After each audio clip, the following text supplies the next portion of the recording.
But there is one theory that can account for all the data. It is the theory that Jesus was raised and vindicated by God. No other theory out there can account for all the data. The mythic theory fails because we only argued from facts that we know are early and could not have been made up.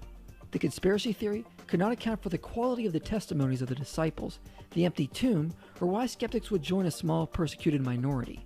The hallucination theory could only work if you posit some pretty miraculous hallucinations to cause the disciples to change their idea, skeptics to convert, and posit crazy ideas no one was expecting or looking for. It has to posit such a wild hallucination, it would take a miracle itself. Only the theory that was reported can account for all the data. Because of that, it has explanatory scope. Because it can explain all the data with the least amount of effort, it has explanatory power. It provides illumination as well, which means it can explain other areas of history, like the rise of Christianity and the belief in physical resurrection. In fact, this means 3 pieces of the criteria are filled that historians use when judging an historical hypothesis. Behen McCullough, who has outlined the criterion for weighing historical theories, accepts the resurrection hypothesis, meets these 3 things better than any other hypothesis, but claims it fails the other 2 pieces of criterion. This Christian hypothesis is of greater explanatory scope and power than other hypotheses, which try to account for the relevant evidence, but it is less plausible and more ad hoc than they are. So McCullough accepts the resurrection meets 3 out of 5 of the criteria for a historical investigation, but fails the other 2. However, there have been replies to challenge this. Dr. Travis Campbell asks, why is the resurrection theory ad hoc? To be ad hoc, according to McCullough, means a number of new suppositions are made by a hypothesis that are not already implied in existing knowledge. So the hypothesis adds extra assumptions in order to explain the data that is not already present. But Dr. Campbell points out the resurrection theory only adds 1 extra assumption, not multiple. It is difficult to see why the resurrection hypothesis is extraordinarily ad hoc. It requires only 1 new supposition, that God exists. Surely rival hypotheses require many new suppositions.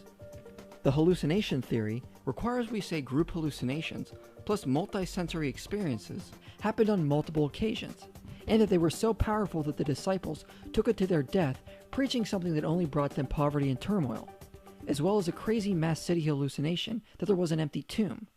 The conspiracy theory wants us to believe a bunch of frightened followers of Jesus stole a body in secret in an overcrowded city to make up a story they were not expecting or was not in line with Jewish messianic expectations in order to get themselves murdered, and that some of the skeptics decided to join their poor persecuted movement for no reason at all.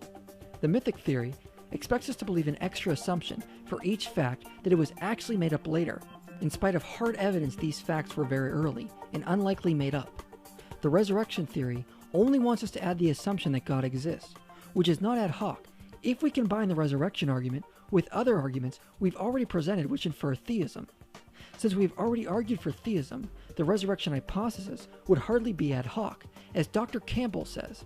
Moreover, for the person who is already a theist, the resurrection hypothesis does not even introduce a new supposition of God's existence, since that is already implied by existing knowledge.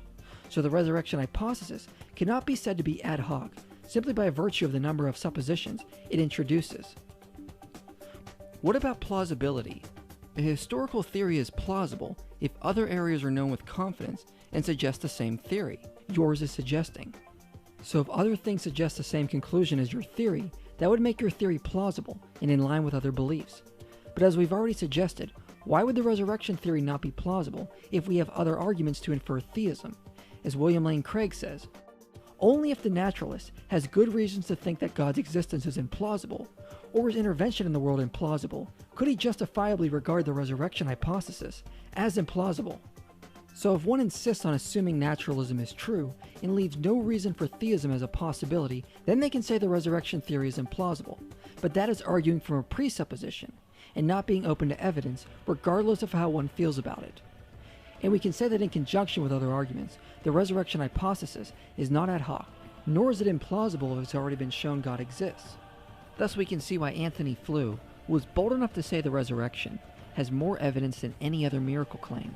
The resurrection is the only theory that can explain all the data, and it can do it while not being ad hoc or implausible. The evidence infers that God has acted in the world to raise Jesus from the dead, As Paula Fredrickson admitted, they must have seen something, and all the evidence favors that what they saw was the risen Savior.